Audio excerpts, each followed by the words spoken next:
Bonsoir mesdames, bonsoir messieurs, merci de ton doute ce face-à-face. Ce soir, Sylvain Lumwanga, cadre de l'UNC Parti chez Avitel Caméré. On l'a toujours invité pour décortiquer l'actualité qui sévit en RDC et très particulièrement à Kinshasa. Un réel plaisir d'avoir de nouveau. Bonsoir Sylvain Lumwanga. Bonsoir très cher Homo et merci une fois de plus de me recevoir dans cette émission face à face. Voilà, vous avez ce privilège d'être seul dans cette émission. Alors avec vous, on va évoquer quelques points d'actualité, surtout en rapport avec l'éducation. On parle d'examen d'État 2023-2024, 60% de réussite pour les 30 provinces éducationnelles déjà traitées. Plusieurs nouveaux candidats pour les universités et les instituts supérieurs. 100 jours du gouvernement, faut dire que la population se pose des questions par rapport à l'inactivité de ce gouvernement qui est dirigé par Judith Ntuluka. Révocation dans divers secteurs. On parle de la révocation du coordonnateur du programme de désarmement, démobilisation, relèvement communautaire ainsi que stabilisation, mais également au sein de l'armée. On parle du virement du général Aimé Mbiato qui fut directeur du cabinet de l'ancien ministre de la Défense Jean-Pierre Bemba. Nous allons également évoquer la poursuite de procès coup d'État, procès Corneille Nangaa. Il faut parler des plans de déstabilisation du régime, crimes de guerre ainsi que crimes contre l'humanité. Voilà, ce sont quelques points. Et puis on va ajouter également la prorogation de l'état de siège pour 15 jours, ordonnance du chef de l'État. Voilà, ce sont des questions qui ont retenu finalement notre attention. Et puis on va devoir répondre à cette question. Voilà le pourquoi nous avons invité Sylvain Lumwanga, un habitué de cette émission. De temps en temps, on fait appel à vous pour, comme je l'ai dit, décortiquer l'information. Tout à fait, tout à fait. Et une fois de plus, je vous remercie pour l'invitation. Je vous demande si je peux faire quelques biscuits sur l'actualité préoccupante. Je ne sais pas si la technique peut être prête.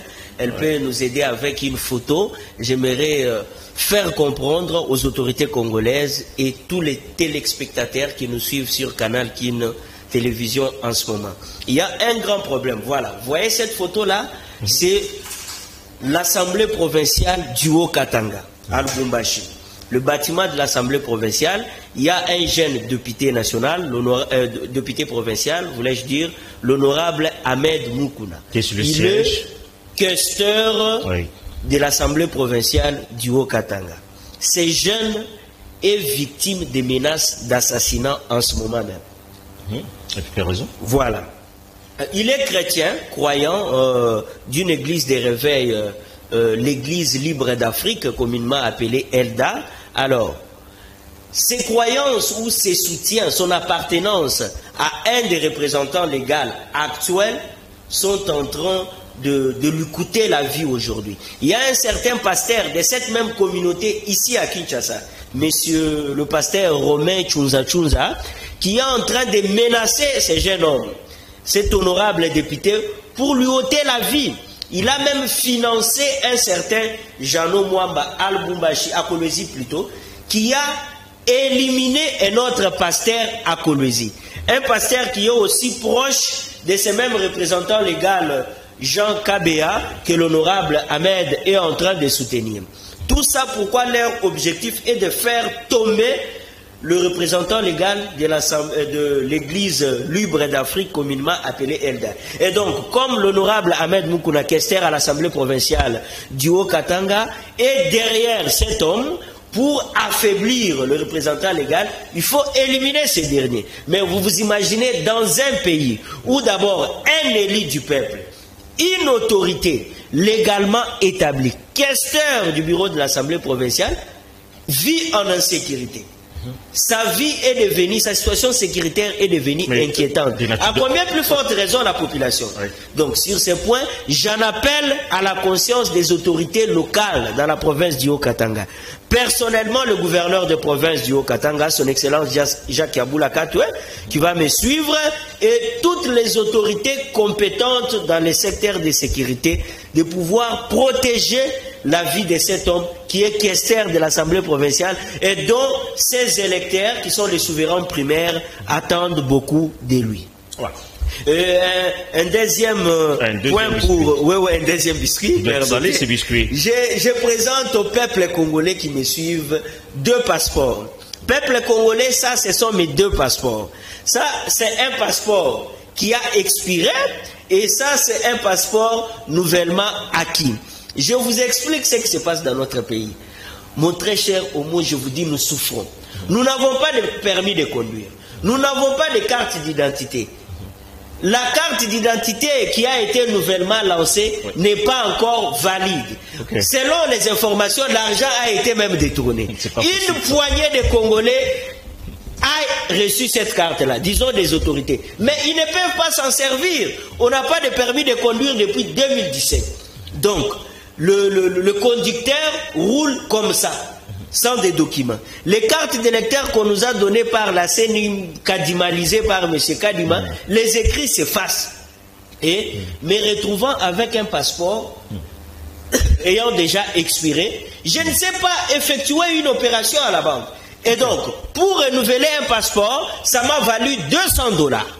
Vous vous imaginez. Mais si moi, je ne parvenais pas à me trouver $200 pour avoir un nouveau passeport, qu'en est-il de ces Congolais-là qui n'a pas de passeport, qui vit dans un coin reculé de la République, mais qui a son frère qui est à l'étranger, qui lui fait une transaction par Western Union ou par d'autres banques locales, mais qui est censé faire un retrait avec une pièce d'identité. Qu'est-ce qu'il va faire? C'est dans ce Congo-là qu'on vit aujourd'hui.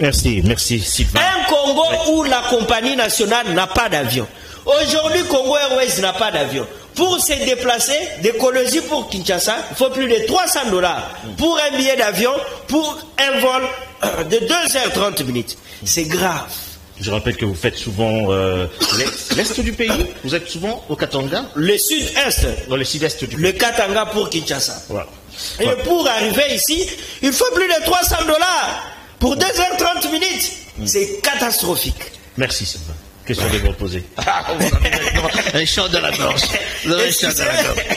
Il faudra vous reposer. Merci beaucoup. Tellement que la colère m'a fait apporter tout à fait. Donc, voilà, on retient que les cartes d'électeurs nous servent encore de cartes d'identité, ça, il faut le dire. On retient également que les permis de conduire, même l'ancien permis de conduire peut également te permettre de circuler. Le passeport qui est, il faut le dire, évalué, attention, comme tu as dit, à $200, et fixé à $90, comme nous le savons. Oui, c'est fixé à $90, mais pour l'obtenir, vous allez jusqu'à 200. Moi, c'est à 200 peut-être pour mes connaissances aux affaires étrangères, mais je peux vous dire, il y a des gens qui vont jusqu'à 300, et ça prend du temps, vraiment, je vous dis. Très bien. Voilà, ce sont des points importants sur lesquels doit également se tendre le gouvernement. Judith Ntuluka, voilà, tu n'as plus de chat dans la gorge, hein? Mais non, ça va. Non, mais là, ça va. On parle d'examen d'État, édition 2024. Nous avons de nouveaux candidats pour les universités ainsi qu'instituts supérieurs. Les résultats ont déjà commencé, nous en bas. Alors la question est celle de savoir si on est d'accord aujourd'hui avec les niveaux d'éducation que nous transmettons à nos jeunes frères ou à nos enfants aujourd'hui. Oui, mon très cher Mo, je commence d'abord par présenter mes chaleureuses, sincères félicitations aux lauréats de province déjà dont les résultats sont déjà disponibles, mais j'ai une grande inquiétude. Vraiment, quand je vis le président de la République mettre en place un nouveau gouvernement avec un ministère dénommé bien le ministère de l'Éducation nationale, j'avais eu un ouf de soulagement dans mon cœur. Comme pour dire, il est temps que l'éducation nationale soit changée. Notre système éducatif doit être changé. On a un système éducatif très vieux, un système éducatif archaïque qui ne serve à rien à nos enfants aujourd'hui. Aujourd'hui, nos enfants étudient Stanley. Nos enfants étudient des Magellan qui a fait le tour du monde. Je me demande, ça nous sert à quoi aujourd'hui? La connaissance générale, quand même. Non. Enseignons à nos enfants l'histoire de notre pays, la réalité quotidienne que nous vivons, la réalité que nous avons vécue 3 ans, 4 ans passés, que nous parler des histoires trop vieilles.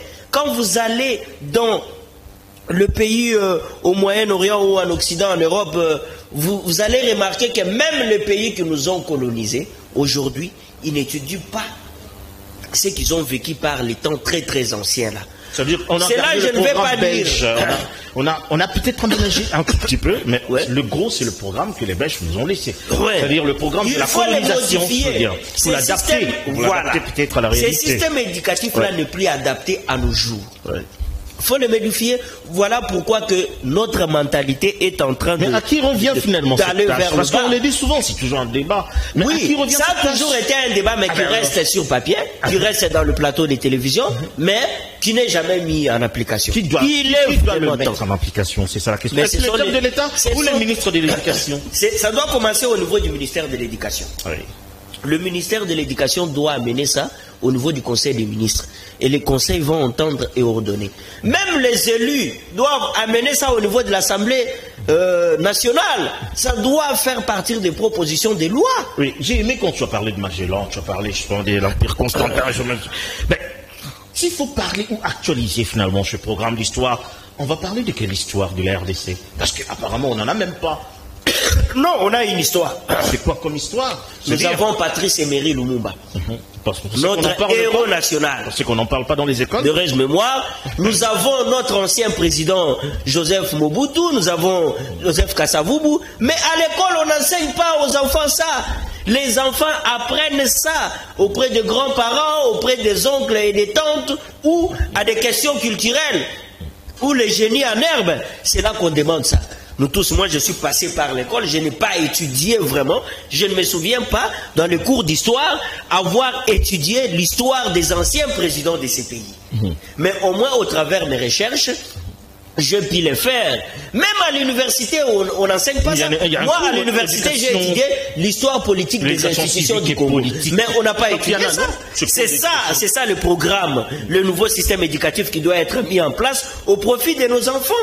Au profit de nos petits frères et nos petites sœurs. On ne doit pas nous parler des Stanleyville, des Magellan, on ne doit pas nous parler de René Descartes et tous ces gens-là. Non, ce n'est pas vraiment adapté à nos jours. On doit apprendre aux Congolais à être un citoyen. Très bien. La citoyenneté. Les Congolais aujourd'hui ont des grands problèmes de distinguer qu'est-ce qui veut dire être un citoyen, qu'est-ce qui veut dire être un patriote, qu'est-ce qui veut dire être un militant, qu'est-ce qui veut dire être un opposant. C'est du méli-mélo. Pourquoi? Parce qu'il n'y a pas un programme ou un système éducatif qui va dans ce sens, qui peut ouvrir dans les horizons du Congolais qu'est-ce qu'il fait et qu'est-ce qu'il doit faire. Donc vraiment, le système éducatif doit être changé. Et la manière de l'évaluation des examens sélectifs ou les examens d'État est très biaisée. Comment? Aujourd'hui, je m'inscris en faux pour dire, aujourd'hui, la majorité des diplômés que nous avons sont incapables de défendre leur diplôme. Pourquoi? Parce que c'est du plagiat.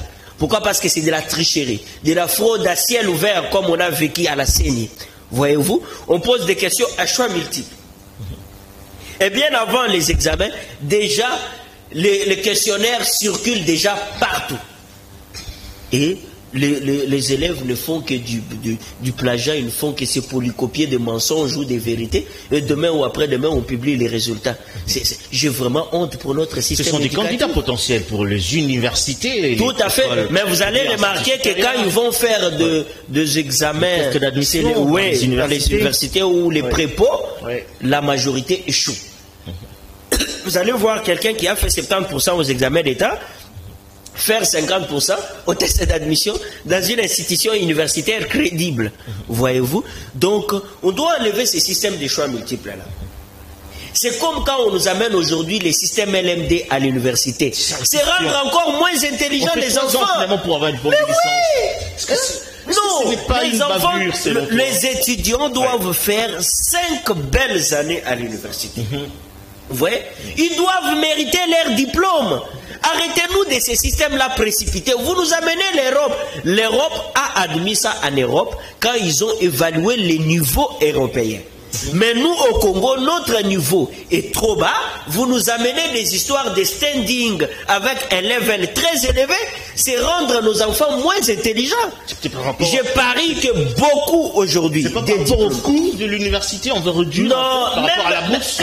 Même par rapport, ce n'est pas un problème de coût de frais qu'il faut payer à l'université. Même avec les systèmes LMD, on paye toujours beaucoup. Hein. On paye toujours beaucoup. L'enseignement universitaire au Congo est très coûteux. Très, très coûteux, je vous dis. Là, je fais allusion aux institutions publiques. Dans d'autres pays, les institutions publiques, on ne paye pas comme ça. C'est trop coûteux. Et vous nous amenez un système que vous n'avez pas bien assis, que vous n'avez pas bien étudié, mais c'est faire souffrir nos petits frères et nos petites sœurs. Donc, vraiment, le système éducatif congolais doit être changé. Il n'est plus adapté à nos jours. Les états généraux de l'éducation nationale. Ça n'a servi à rien, vraiment. J'ai participé aux états généraux des universités, à l'université de Lubumbashi, sous le ministre Mouindo Zangi, j'étais participant, mais ça n'a servi à rien. Parce que les histoires continuent à s'enfoncer dans la boue. C'est la réflexion qui n'arrive pas, on ne réfléchit pas. C'est la politique, c'est le populisme des autorités compétentes. Les autorités compétentes préfèrent mettre en application le populisme que la méritocratie. Ils préfèrent faire du populisme, des discours de campagne, des discours de bilan au passage de leur passage au ministère de l'Égie, que mettre du sérieux dans leurs attributions.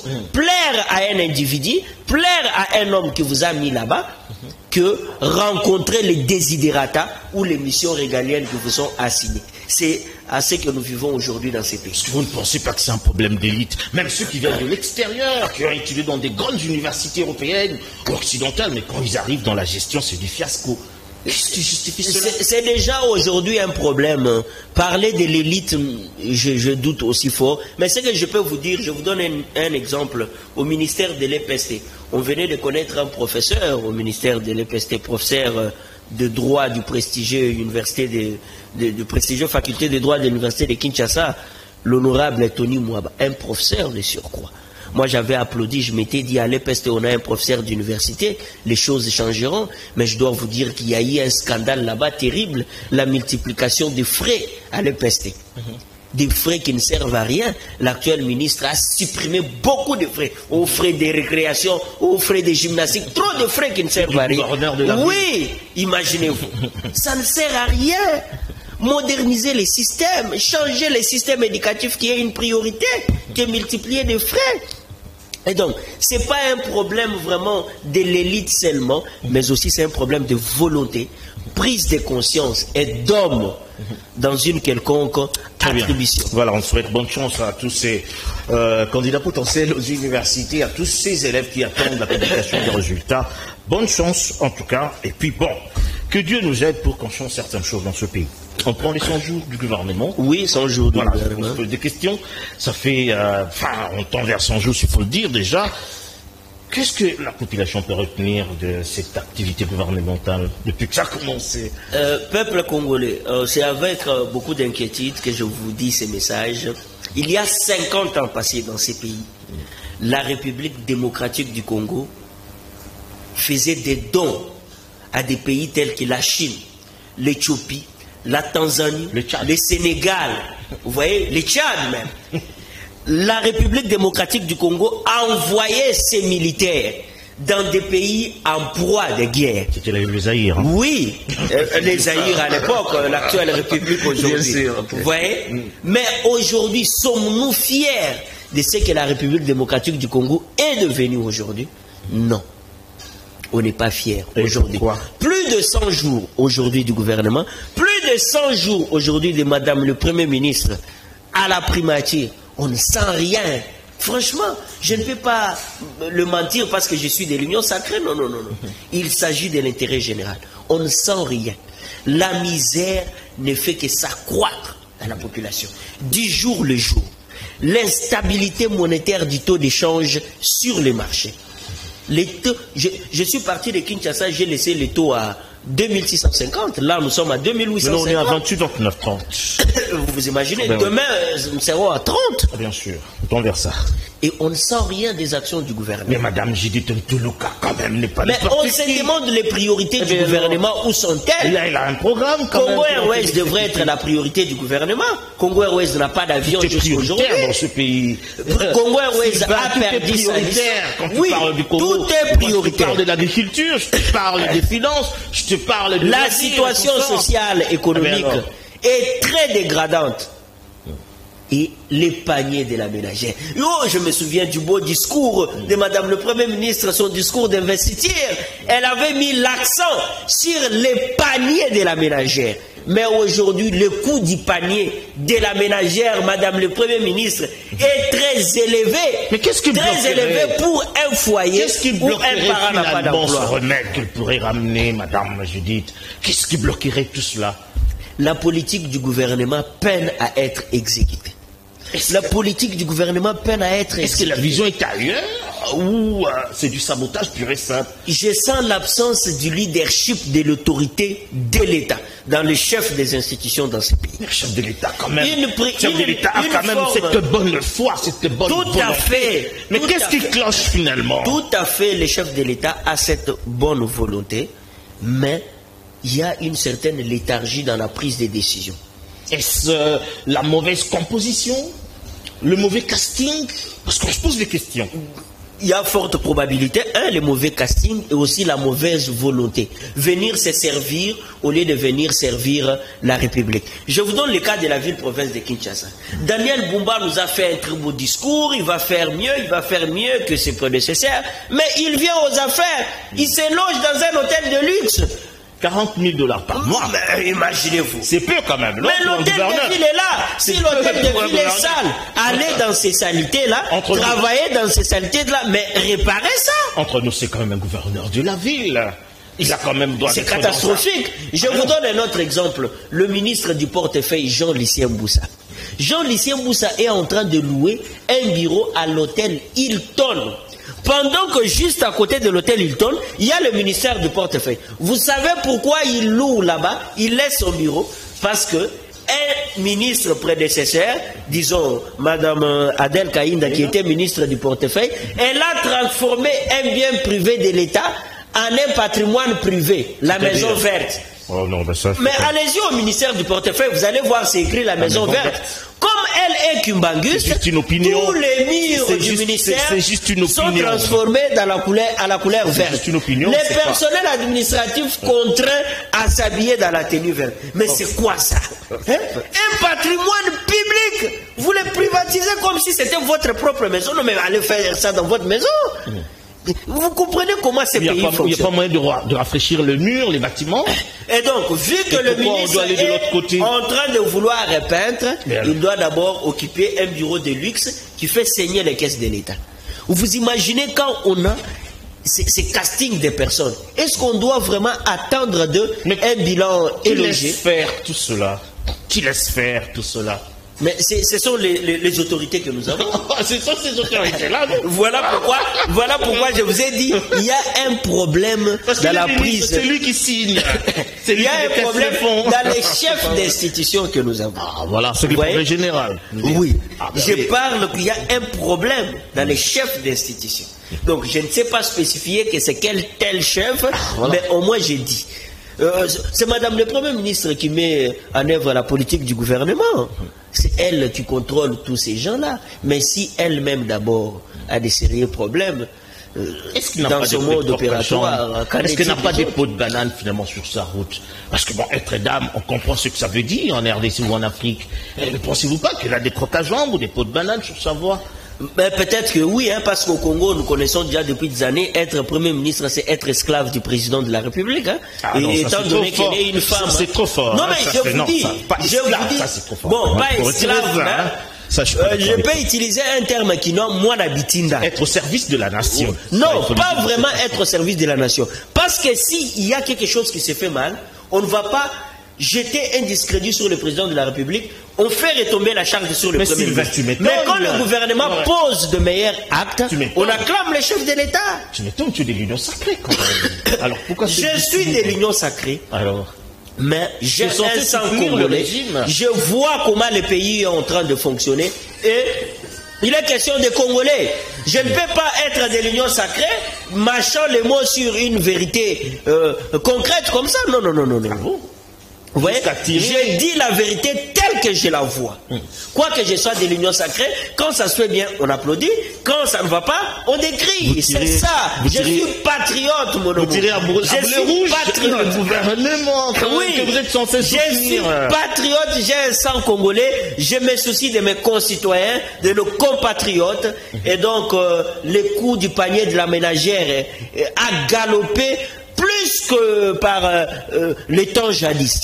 6 ans aujourd'hui, je regrette, franchement.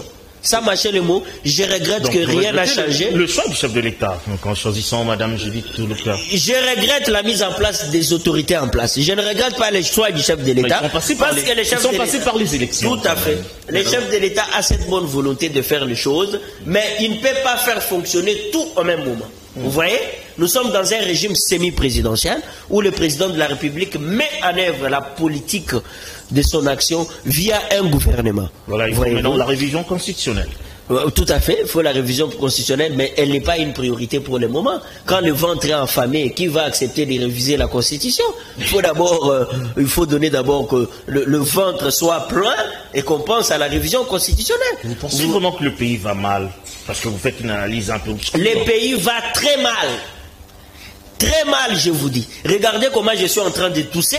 Regardez comment je suis enrhumé. Mais Kinshasa, il y a des poussières partout. Même dans le goudron, il y a des poussières à Kinshasa. On a un gouverneur. Et vous pensez que le pays va bien? Non, le pays va très mal. Nous sommes pendant la saison sèche où vous imaginez sur le boulevard du 30 juin. Allez-y sur le boulevard du 30 juin, vous allez voir que le goudron n'est plus visible, mais c'est la poussière qui est au-dessus du goudron. Pendant que nous avons des autorités dans cette ville, Kinshasa, siège des institutions de la République, et vous voulez qu'on dise que le pays va mieux? Non, ça va très très mal. Léthargie finalement. Comment y mettre fin? Pour mettre fin à cette léthargie dans la prise des décisions de chefs d'institutions que nous avons, il faut d'abord une prise de conscience collective. Pas seulement de nos dirigeants, mais aussi de nous les Congolais. Nous les Congolais, cette fois-ci, nous devons nous mettre debout. Pousser nos dirigeants à faire mieux pour nous. Quand tu dis se mettre debout, ça veut dire... Le Congolais est distrait. Nous sommes que dans des balivernes. Dans des polémiques stériles. Sylvain, combien de fois on a fait des revendications, des marches par-ci par-là, des révolutions, c'est quand même le dire de cette façon. Alors quand vous dites que c'est le peuple congolais, est-ce que vous ne pensez pas que vous êtes en train de le titiller aujourd'hui? Non, mais depuis que ce régime est en place, je n'ai pas vu le peuple congolais aller dans la rue réclamer son droit. Il est fatigué peut-être. Vous savez, si le Congolais va dans la rue réclamer son droit pour dire le coût du pain a quitté 250 francs pour arriver à 1000 francs aujourd'hui, vous pensez avec moi que le gouvernement ne va pas s'impliquer? On a arrêté une dame parce qu'il voulait faire une marche par rapport à... tout à fait. Mais elle était seule. Elle était seule. Mais si on était à 1000, on allait nous arrêter, nous tous? Jamais.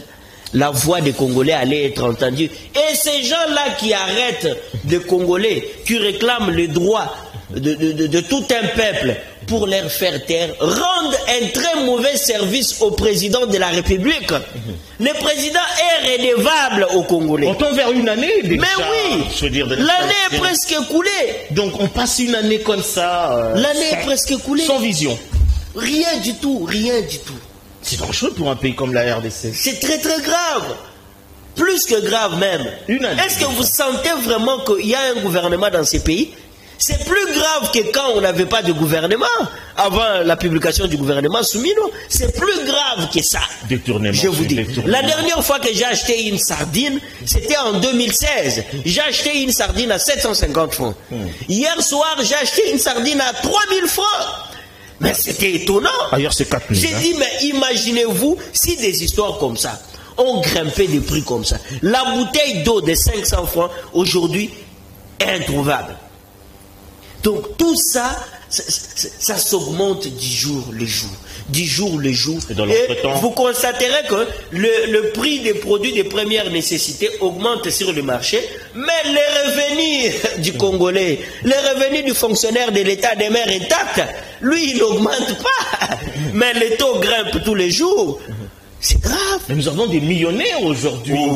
Des millionnaires congolais qui étaient dans les affaires. Mais oui, nous avons des millionnaires en cavale, des millionnaires qui sont libres. Vous ne pouvez pas créer des usines avec cet argent qu'ils ont pris. C'est méchant. C'est très méchant. Voilà pourquoi je vous ai dit, non seulement il y a une léthargie dans la prise de décision, il y a absence d'hommes, mais aussi il y a la mauvaise volonté. Détournement, bruit des détournements par-ci, par-là. Eh bien, ça fatigue. Et là, j'ai lu un autre document d'une affaire de 27 millions de dollars où on indexe madame le gouverneur de la Banque centrale. C'est toujours comme ça. Un pays où la population vit avec une pauvreté extrême, avec une vie $1 par jour, mais des millions se font dilapider. Et pourquoi c'est toujours en termes de millions? C'est ça la question. Un pays des millions, hein. Mais où la population... Il y a des millionnaires finalement ici. Mais nous avons des millionnaires dans ces pays. Des millionnaires qui roulent. Mais comment est-ce que je peux être un chef?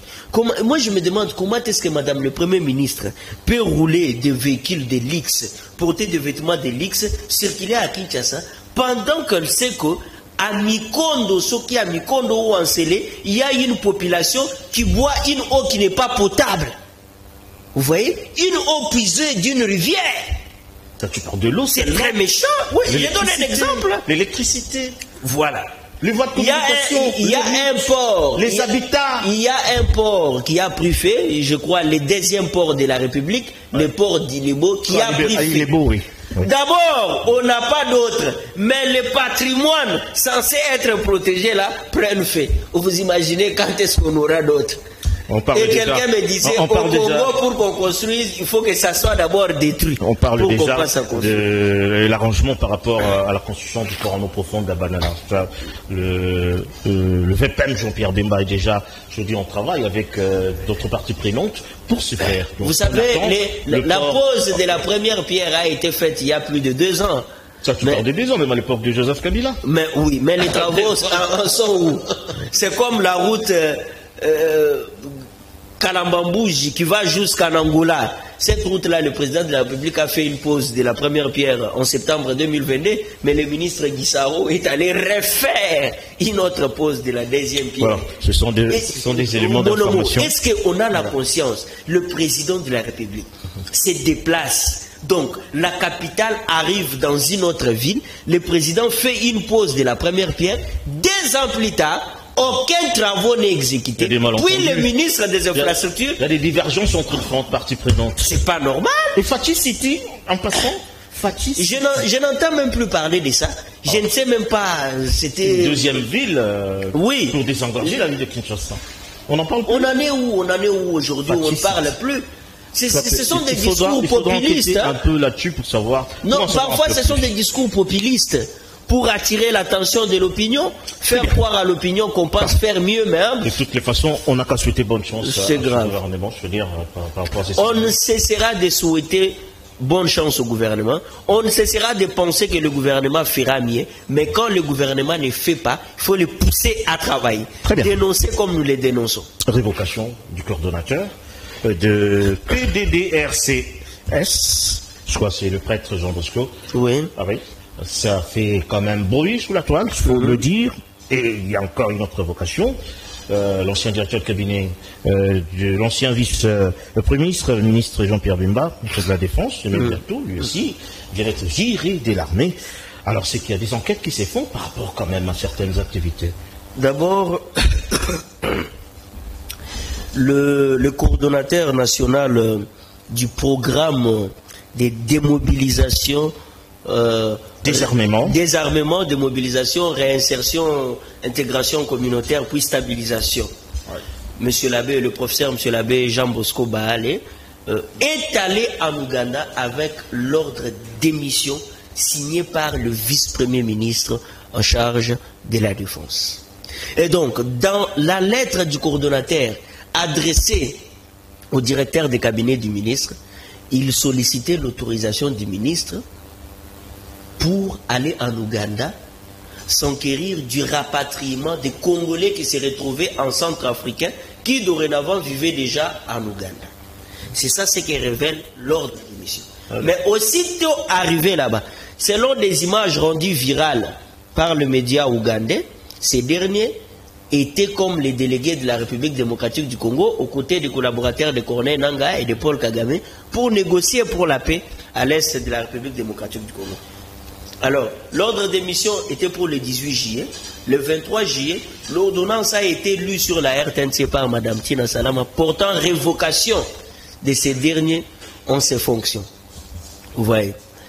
24 heures après, le porte-parole du gouvernement fait une déclaration pour dire que le gouvernement congolais n'a envoyé personne comme délégué auprès de ces pays-là. Bon, analysons un peu ensemble avec nous. Monsieur le coordonnateur, un professeur de l'université de surcroît, un prêtre, peut vraiment se rendre en Ouganda, s'afficher aux côtés des collaborateurs de Nanga, sachant que le président de la République ne va pas négocier avec les rebelles, seulement par plaisir. Puis, quand on lui révoque, il prend son avion, il rentre à Kinshasa, sachant bien que s'il revenait, ça va lui coûter la vie. Quelqu'un qui va faire quelque chose comme ça, sentimentalement, puis revenir et on l'arrête au pied de la arrête déjà. Oui, il a été arrêté à l'aéroport avec son assistant. Ouais. C'est très louche. Puis, au lendemain, on vire les directeurs de cabinet du vice-premier ministre de la Défense. Est-ce qu'il y a liaison par rapport à... Il y a une forte liaison. Pour moi, c'est sacrifier une souris pour protéger un chat. Comment ça? Parce que normalement, celui qui devrait être révoqué, c'est le VPM de la Défense. Parce que c'est lui qui a signé l'ordre d'émission. Le directeur de cabinet, c'est un exécutant administratif qui fait office du VPM. Vous voyez? Il expédie ce que le VPM est censé faire. Il n'a rien ajouté. Il a respecté la procédure, mais vous lui virez. Et puis, quand on vire un VPM comme ça, il faut l'arrêter d'abord. Il doit être aussi entendu. Mais lui a été juste entendu, puis viré. Il n'est pas aux arrêts. Bon, mais le coordonnateur est aux arrêts. Oui. Donc, dans cette histoire, il y a quelque chose de très louche, comme qui dirait, protéger un chat pour sacrifier une souris. Bon, donc la vérité est têtue sur ces sujets. Il y a parfois des secrets d'État qu'on ne sait pas divulguer. Voilà. Donc, voilà, comme c'est l'armée, on s'arrête à ces niveaux-là. On parle de procès de coup d'État avec Corneille Nangaa, mais également de procès, comme on l'a dit, les complices de Corneille Nangaa, et dans les collimateurs du gouvernement ainsi que de la communauté internationale, il faut le dire, certains de ces complices sont déjà en train d'être jugés. Alors, qu'est-ce qu'on peut retenir de cette affaire? D'abord, avant d'évoquer la question du procès, j'aimerais évoquer la question des sanctions que les États-Unis ont infligées à Corneille Nangaa. Ouais. Ce sont des déclarations farfelues, créer du bruit dans l'opinion pour rien. Mais une question, pourquoi seulement maintenant, alors qu'il a commencé voilà. Avec lui? Et pourquoi Nangaa? Il faut sanctionner le Rwanda, il faut sanctionner Paul Kagame, au lieu de sanctionner Nangaa. Nangaa est à peine créé, Nangaa n'existait pas, c'est Paul Kagame depuis très longtemps. Sanctionner Paul Kagame, sanctionner le Rwanda, là on va acclamer les États-Unis comme un pays qui a atteint un paroxysme élevé de la démocratie. Mais vous nous mettez la poudre aux yeux pour sanctionner Nangaa et ses collaborateurs. La poudre aux yeux. C'est une chimère, ça. C'est une vaste blague. Il faut faire ça au peuple de basse classe, mais pas nous quand même, des Congolais qui sont... bien accueilli cela. Non. Moi, je ne peux pas accueillir ça. Moi, je dois décrier ça. Ce n'est pas Nangaa qu'on doit sanctionner, c'est d'abord Paul Kagame. Parce que Nangaa, on ne peut pas les sanctionner. Nangaa, nous, la République démocratique du Congo, nous allons l'arrêter. Mais Kagame doit être sanctionné. Le Rwanda doit être infligé des sanctions sévères qui doivent isoler Kagame dans son pays, mais pas sanctionner Corneille Nangaa. Et donc, en parlant du procès Corneille Nangaa qui s'est ouvert, c'est une démarche que j'ai saluée du ministre de la Justice. Quand même par rapport à ça. Oui, parce que quand le verdict tombera, voilà. La décision sera prise maintenant pour capturer Corneille Nangaa, de gré ou de force. Vous voyez. Voilà. Mais maintenant, on ne pouvait pas entamer une procédure brusquement comme ça sans qu'un jugement soit rendu. Et donc, je salue le leadership éclairé du ministre de la Justice qui ne ménage aucun effort pour crédibiliser la justice qui est pleine de corruption. Très énergique, très présent dans plusieurs procès. Très énergique, très présent. De la justice, Constant Mutamba. Certains l'accusent de populiste, mais c'est bien quand on est populiste, mais objectivable. Mais il prend quand même des décisions qui sont importantes. Il a pris des décisions importantes. Comment est-ce que dans ces pays, on octroyait aux gens les certificats de nationalité sans que ces derniers soient enregistrés dans la base des données de la DGM et de l'ANER. Et donc, quand il a mis ces mesures en place, j'ai vu des Congolais portant la nationalité belge qui sont allés solliciter les certificats de nationalité. La DGM les a privés ça. Vous devez renoncer à une seule nationalité. On ne pouvait pas être en même temps belge, en même temps congolais. Vous voyez. Et donc, ça, ce sont les mesures drastiques et importantes prises par le ministre d'État. Ouais, nous devons vraiment l'encourager et être derrière lui. Car je dis un procès. Tout à fait. Il suscite vraiment un espoir de croire à nouveau en la justice congolaise, étant donné qu'il est avocat de surcroît au barreau de Kinshasa Gombe, très jeune. Il connaît tous les méandres. Ouais, 36 ans. Il connaît tous les méandres qui se passent là au palais de justice, et donc il a vécu ça par le passé, il est en train de le vivre. Mais ce que je lui demande, Excellence, Monsieur le ministre d'État, ministre de la Justice et garde des Sceaux, Constant Moutamba, les cachots clandestins. Les cachots clandestins, les cachots clandestins. Là, au palais de justice, juste à côté de votre bureau, il y a un cachot clandestin où on torture les gens. Là, au palais de justice. Si vous n'êtes pas informé, je vous informe. Et là, quand vous êtes un détenu VIP et que vous ne parvenez pas à dormir dans ce genre de cachot, vous êtes censé payer beaucoup d'argent. On vous fait dormir dans le bureau de fonctionnaires de l'État au palais de justice. Donc, il faut vraiment qu'on ferme les cachots clandestins. On a peut-être l'intention de discréditer finalement ce palais de justice. Hein, on n'a rien à voir. Non, on ne discrédite pas le palais de justice, mais on révèle des vérités. Le ministre Constant Moutamba en sait, l'honorable Eliezer en sait, Peter Tiani en sait aussi. Là, tous ces gens-là savent cette histoire. Ils ont déjà été une fois enfermés là-bas. Ils connaissent la réalité qui se passe là-bas. Un autre procès, assassinat et tout, port d'armes, meurtre et tout, au palais de la Nation. Là, c'est une question parce que vous êtes cadre de l'UNC. L'honorable président de l'Assemblée nationale, en sourdine, on est en train de citer son nom. Vous savez, alors qu'il a été victime finalement d'une affaire. Tout à fait. J'avais commenté avec vous cette histoire, je crois que c'était au mois de juin ou au mois de mai, quelque chose comme ça. Vous savez, l'objectif était d'éliminer l'honorable président de l'Assemblée nationale, Vital Kamerhe. Mais vu que l'incursion dans les cercles diplomatiques restreints où il y a une forte sécurité, n'a pas permis à atteindre leur cible pour dissimuler la vérité, ils se sont investis au palais de la Nation, le bureau officiel du chef de l'État, symbole de notre unité nationale et indépendance, pour faire croire que tentative de coup d'État. Mais vu que le commanditaire de cet acte continue à poursuivre son histoire, c'est comme ça qu'ils sont en train de placer des fausses informations ou des faux témoignages sur le prévenu pour continuer à salir l'honorable Vital Kamerhe. Mais on n'a pas le temps pour ça. Vital Kamerhe a beaucoup de tâches d'État à rendre à la nation que se contenter sur de balivernes de ce genre. Vital Kamerhe, c'est un homme d'État qui, depuis des années, continue à servir la République avec loyauté, dignité et honneur. Alors, des petites affirmations gratuites et mensongères ne peuvent pas l'embrayer, surtout qu'il a une conscience pleine et tranquille. Vous pensez qu'il y a une main noire derrière tout ça? Tout à fait, il y a une main noire, mais qui sera très bientôt démantelée. On parle finalement d'autre chose. Prorogation de l'état de siège finalement de 15 jours, ordonnance signée par le chef de l'État. Une fois de plus, l'armée doit continuer à gérer finalement, je crois, le Nord, le Sud Kivu, ainsi que l'Ituri. Le Nord Kivu et l'Ituri. La prorogation de l'état de siège, si je me souviens bien, il y avait une réunion qui était convoquée, une table ronde d'abord. Une réunion a été convoquée par le président de la République. Il avait parlé d'une levée progressive de l'état de siège. Mais je suis un peu surpris de voir qu'il y a eu encore prorogation de l'état de siège.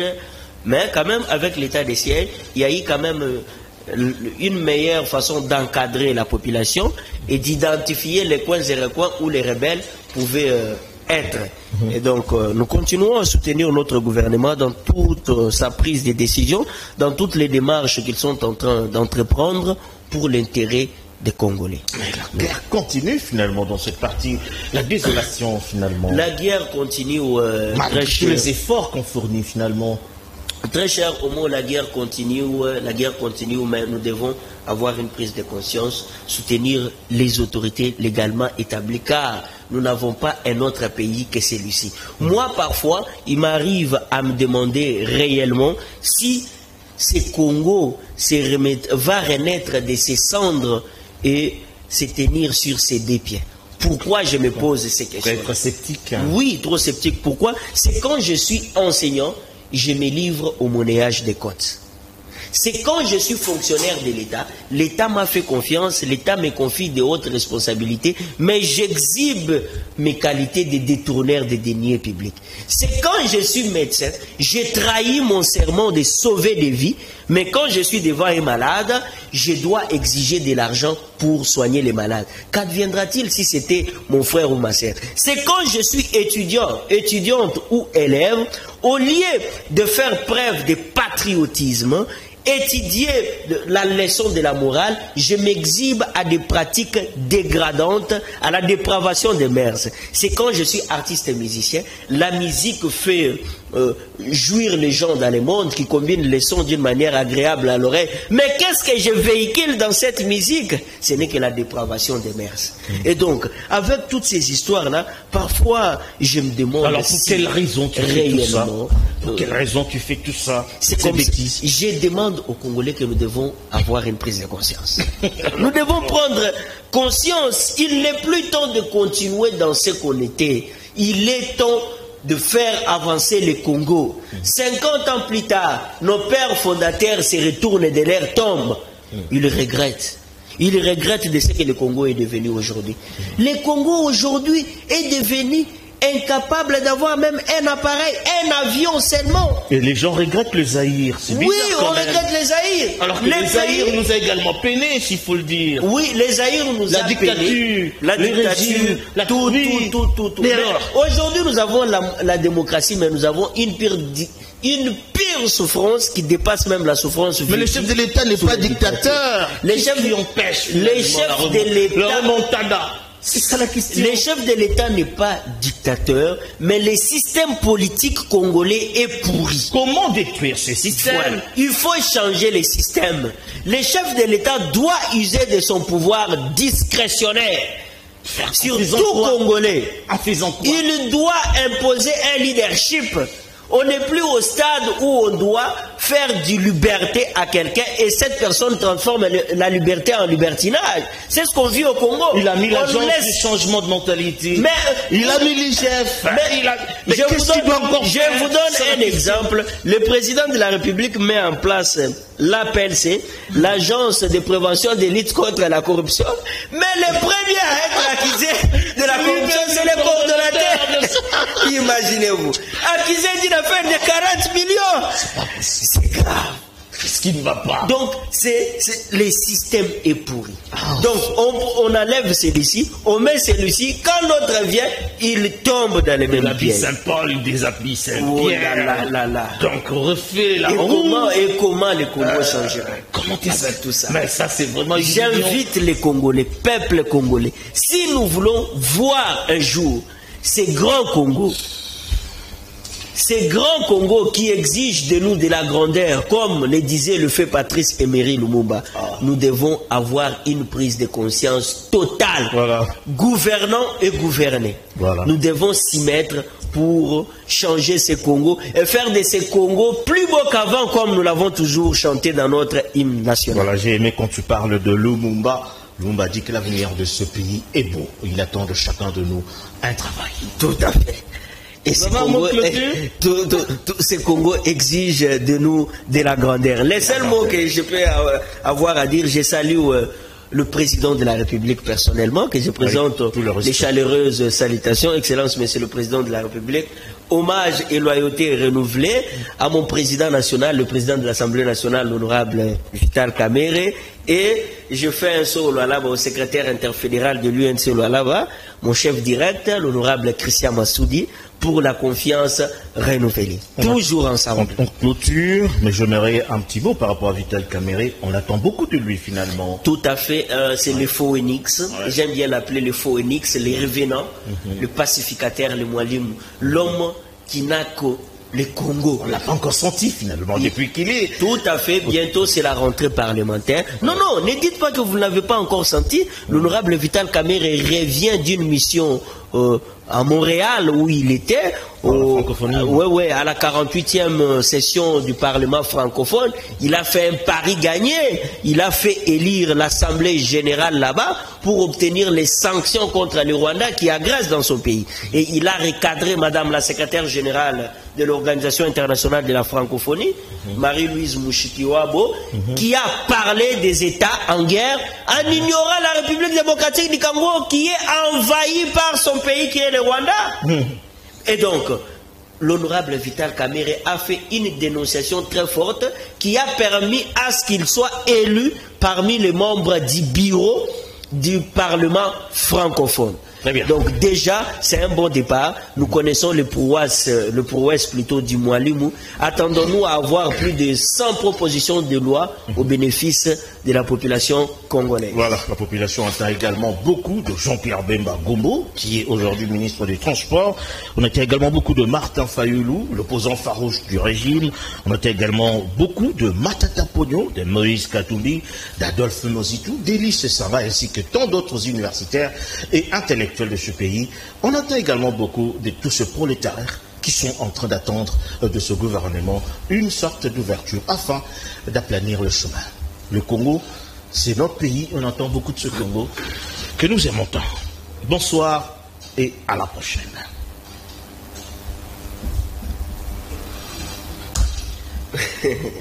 On n'a pas cité les noms. Ah, Odilou Adio.